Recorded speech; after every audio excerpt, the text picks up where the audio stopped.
In his essay on fairy stories, J.R.R. Tolkien is going to devote an entire section to what it's titled as children. And he's going to ask a central question. Is there an essential connection between children and fairy stories? And to get to the point, he's actually going to say, no, not really. And he's going against the prevailing opinion of his own time, I would say as well to some degree of our own time, much later, and maybe the century before him as well. And so he starts out by saying that this is actually falling under the scope of one of the three questions he wanted to ask. What are the values and functions of fairy stories now? So if it's confined to children, then the value of fairy stories is really confined to those of that age. So he says it's usually assumed children are the natural or the specially appropriate audience for fairy stories. And, he criticizes those who say things like, this book is for children from ages of 6 to 60. And Tolkien doesn't want us to remain children at age 60. He thinks that there's a problem with that. And so he says, is there any essential connection between children and fairy stories? Is there any call for comment if an adult reads them for himself? He says, adults can study whatever they want, but what about reading fairy stories? Is that childish? Is that immature? And so in examining this, he's going to say there's an error of false sentiment that winds up being committed here. And that's because some people think that there's a natural connection not just between children and fairy stories, but the minds of children and fairy stories, of the same order of the connection between children's bodies and milk. Not everybody drinks milk in adulthood, but children need milk to grow and for their bones and all that sort of stuff. And Tolkien wants to combat that. He calls this false sentiment at best, and he says, one that is therefore most often made by those who, for whatever private reason, tend to think of children as a special kind of creature, almost a different race, rather than as a normal, if immature, members of a particular family and of the human family at large. And then he points out another thing that's really important. He says that the association between children and fairy stories is a matter of what he calls our domestic history, meaning that this is not something that has been the case forever. This has arisen historically, and it's a matter of how we understand children and homes. He says fairy stories in the modern lettered world have been relegated to the nursery, as shabby or old-fashioned furniture is relegated to the playroom, primarily because the adults don't want it and don't mind if it is misused. It's not the choice of the children which decides this. Children, he says, except in a common lack of experience, they are not one as a class, neither like fairy stories more nor understand them better than adults do, and no more than they like many other things. They're young and growing, so they have strong appetites. And so the fairy stories, as a rule, go down well enough, he says. But in fact, not all children and not all adults have a taste for fairy stories. Some may never have it as children or adults. So this is really important to point out as a preliminary.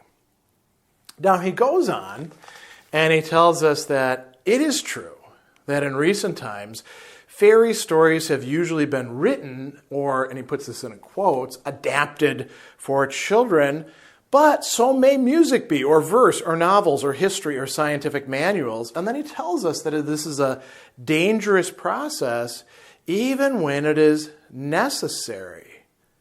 So Tolkien is not a fan of producing fairy stories that are sanitized, that are made safe for children in the way that we might, particularly associate with Disney or with so many other things as well. We could talk about bowdlerization, meaning taking a good story and then removing the juicy elements from it so that you're wound up with, something that's not the same story at all, and it loses a lot of its force. A little bit later on in this, he talks about, it is true that the age of childhood sentiment has produced some delightful books, especially charming, however, to adults, of the fairy kind or near to it. But it has also produced, and he's got this wonderful phrase, a dreadful undergrowth of stories written or adapted to what was or is conceived to be the measure of children's minds and needs. The old stories are mollified or bowdlerized instead of being reserved. The imitations are often merely silly, pigwiggery without even the intrigue or patronizing, or deadliest of all, covertly sniggering. You're offering this to the children and you're like, you stupid kids, right? And it's a sort of patronizing that goes on. He says, I won't accuse Andrew Lang of this, but certainly he smiled to himself, and certainly too often he had an eye on the faces of other clever other people over the heads of his child audience. So, this is a real culture critique that Tolkien is engaging in at this point. And, we should talk about Andrew Lang. So if you're not familiar with who he was, he brought out this entire succession of books about fairy stories, and they are all associated with particular colors, and he was quite popular. Tolkien himself read him, and he says something very interesting about Lang to start with. So he says, collections of fairy stories are by nature attics and lumber rooms, only by temporary and local custom playrooms. Their contents are disordered and often battered, a jumble of different dates, purposes, and tastes. But among them may occasionally be found a thing of permanent value, an old work of art, not too much damage, that only stupidity would have ever stuffed away. And then he says, Andrew Lang and his works are not lumber rooms, but what are they like? Stalls in a rummage sale, or what we might call a flea market here in the United States. He says, someone with a duster and a fair eye for things that retain some value has been around the attics and box rooms, right? So this is the person who collected stuff from all these attics. His collections are largely a byproduct of his adult study of mythology and folklore, but they were made into and presented as books for children. And then he says, let's think about Lang's books. So he's going to criticize Lang at a number of points, but this is a critique that reveals something positive as well. He tells us that the introduction of the first of the series speaks of children to whom and for whom they're told they represent, he says, the young age of man true to his early loves and have the unblunted edge of belief, a fresh appetite for marvels. Is it true, he says, is the great question children ask. Tolkien is going to consider each of these in turn. So the first thing, belief and an appetite for marvels. Tolkien says Lang is confusing the two of these. They're being treated as identical or closely related. And then Tolkien says these are actually radically different. Though the appetite for marvels is not at once or at first differentiated by a growing human mind from its general appetite. We all want marvels, wonders, things that are, oh, this is amazing, right? That's not the same thing as belief, though. So he goes on and he says, it seems clear Lang was using belief in its ordinary sense, belief that a thing exists or can happen in the real primary world. Now, can happen, that's possibility, right? So to believe in something is to believe that it was the case or is the case or will be the case, or that it is possible for it to be the case.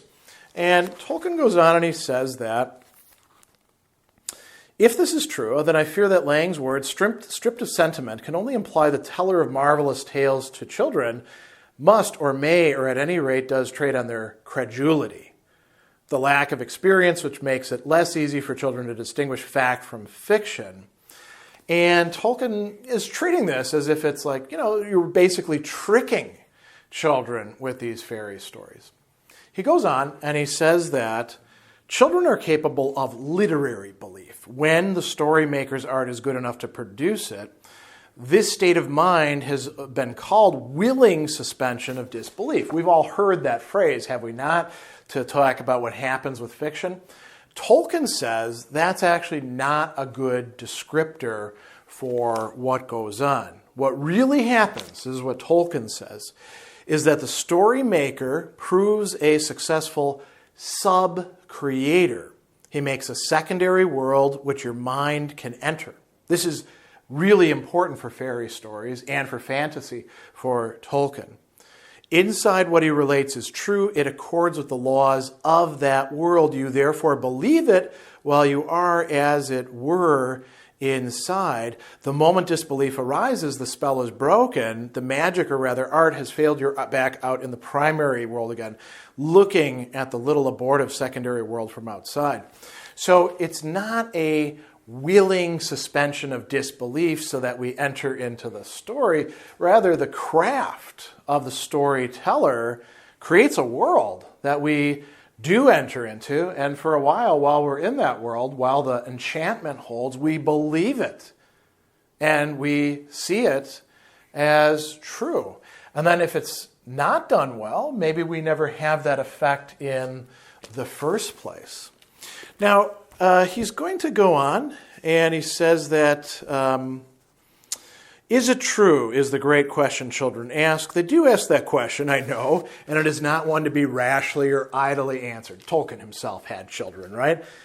But that question is hardly evidence of unblunted belief or even the desire for it.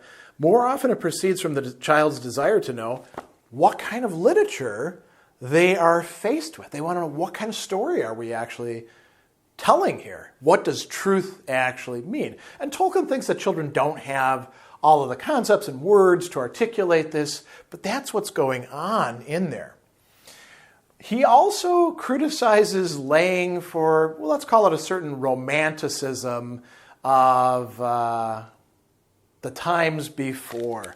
He goes on and he says that I was one of the children who Andrew Lang was addressing. I was born around the same time as the Green Fairy book. The children for whom he seemed to think that fairy stories were the equivalent of the adult novel, and of whom he said, their taste remains like the taste of their naked ancestors thousands of years ago, and they seem to like fairy tales better than history, poetry, geography, or arithmetic. And then Tolkien says, this is a wonderful line, what do we really know much about these naked ancestors, except that they certainly were not naked? Right? So we're talking several thousand years ago. We're not talking about ape people wandering around, scratching at themselves, maybe putting on a little bit of skin from a pelt once in a while. No. People were wearing clothing in the past, and they also were engaging in the sorts of things that Lang is saying, they had fairy tales as their substitute. They were not interested in these other things. And Tolkien says that our fairy stories, however old certain elements of them may be, are certainly not the same as the people of the distant past. Yet, if it is assumed that we have fairy stories because they did, then probably we also have history, geography, poetry, and arithmetic, because they like those things too. And only somebody who doesn't actually know the history of ideas would say the sort of thing that Lang is saying here. But it's kind of a common idea, isn't it? Tolkien also talks about moving away from a focus on possibility and thinking instead about desirability. He says that for children of the present day, Lang's description does not fit my memories or my experience of children. Lang may have been mistaken about the children he knew, but if he was not, then at any rate, children differ considerably, even within the narrow borders of Britain, and such generalizations which treat them as a class are delusory. this is Tolkien telling us about himself, I had no special wish to believe. I wanted to know. Belief depended on the way in which stories were presented to me by older people or by the authors, or the inherent tone and quality of the tale. And he says, fairy stories were plainly not primarily concerned with possibility, but with desirability. If they awakened desire, satisfying it while often whetting it unbearably, they succeeded. And he tells us a little bit about what he was into. You know, he didn't really care about Alice too much. Alice in Wonderland, Treasure Island left him cool, as he said. But the land of Merlin and Arthur was what he was into. And best of all, the nameless north of Sigurd and the Volsungs and the Prince of all Dragons. Such lands were preeminently desirable, Tolkien says. So this is an important thing to attend to as well. And Tolkien tells us some other things about his own taste, which are quite interesting, I find. He says that, important as I now perceive the fairy story element in early reading to have been, speaking for myself as a child, I can only say a liking for fairy stories was not a dominant characteristic of early taste.